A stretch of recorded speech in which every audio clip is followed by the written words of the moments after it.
Hello and welcome to Manners on the Go. If it's your first time today, you're in the right place and you're most welcome. Throughout life, we all tend to develop one sort of habit or the other. Some good, some bad. A good life is a collection of small acts rather than a succession of big events, says Andy Warhol. Here are 10 actionable tips for quitting negative habits and replacing them with positive ones. Manners on the Go.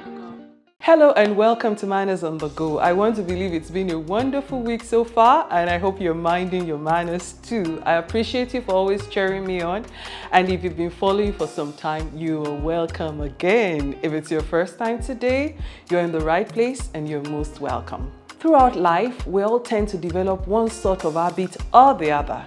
Some good, some bad. These habits have either helped us aim at success or slowed us down, and when we realize a particular habit isn't favoring our goals, we should cultivate a counter habit in correcting them. Just as Steven Pressfield had said, the difference between an amateur and a professional is in their habits. An amateur has amateur habits, a professional has professional habits. We can never free ourselves from habits, but we can replace bad habits with good ones. In this context, trying to exonerate oneself from negative habits seems pretty impossible. However, it can be replaced with a set of positive habits to begin with. Whether it be a little something you do every day or a big decision you're about to make, you should be consistent enough to make it work out for you. To help foster your consistency, here are 10 actionable tips for quitting negative habits and replacing them with positive ones. Number 1, identify the bad habits that are holding you back. The first gift a man can offer himself towards change is first identifying that he has a problem. Write down a list of all your bad habits. This can include anything from watching too much TV or movies, spending too much time on social media, procrastinating, or being lazy in general. Number 2, think about the reason why you have these particular habits. Are they because of some events in your life, or do they just make sense for you because of who you are? You may not be able to identify the source of all negative habits, but they must be relatable and not excusable.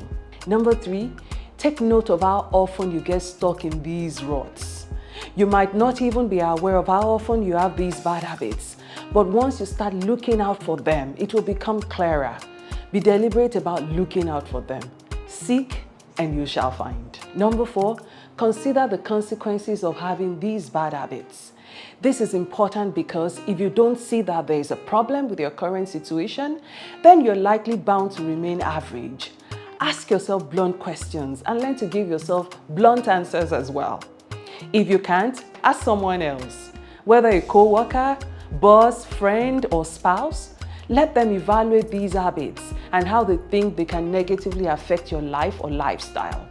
The sooner this is done, the higher your chances of becoming a better person. However, if you want to hear the undiluted truth and the gravity of the consequences of your bad habits, perhaps you should ask your parents.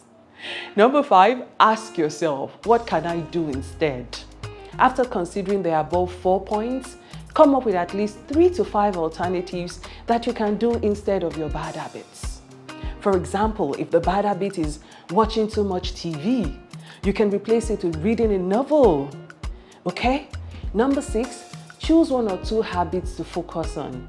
You can't change all your habits at once, so pick a few and focus on them until they're ingrained into your system. Number 7, visualize yourself doing the new behaviors instead of the old ones. One of the things that can make the change of negative habits difficult is the unconscious thought of wanting to do them.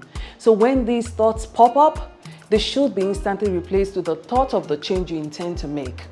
This is important because when you start thinking about what you want to do instead of the negative habits, your brain will start visualizing the new behavior. Number 8, reward yourself for doing something right. This is one of the most important steps because if you don't reward yourself, there's no point doing anything at all. Number 9, be consistent and persistent with your new behaviors. Remember, it takes time to form a new habit, but once you've got it, it becomes second nature. Don't miss the chance for a change in your lifestyle. Finally, find an accountability partner. Enlist the help of someone who genuinely has your interest at heart and is willing to keep you accountable, someone who can diligently follow up with you. In addition, if you and a friend or partner both want to break an unwanted habit, try to do it together and be the wind beneath each other's wings. Hear this, a good life is a collection of small acts rather than a succession of big events, says Andy Warhol. Deciding to change your habits is easy, but doing it isn't always so simple. It requires a lot of effort and determination, but in the end, it pays off greatly as you begin to see the results that were never possible before. Do you have any other suggestions on how to quit negative habits? Let's hear them in the comments. Don't forget to like this video and subscribe if you haven't. Have a beautiful week ahead. See you again. Goodbye. Manners on the go.